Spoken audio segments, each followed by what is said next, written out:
এত শর্ট জায়গার মধ্যে কিভাবে টায়ার খোলার একটা হাতিয়ার বানাইলাম। জিনিসটা হলো টায়ার কিভাবে লামাইব,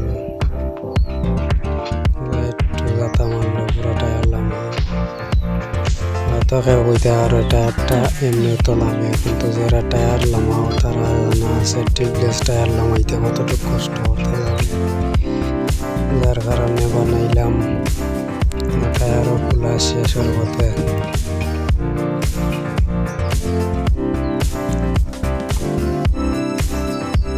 খোলা শেষ, টিউব হরমোন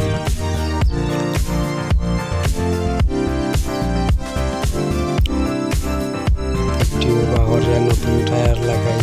এরপরে ভিডিওটা কেমন লাগলো কমেন্টের মাধ্যমে জানাইও।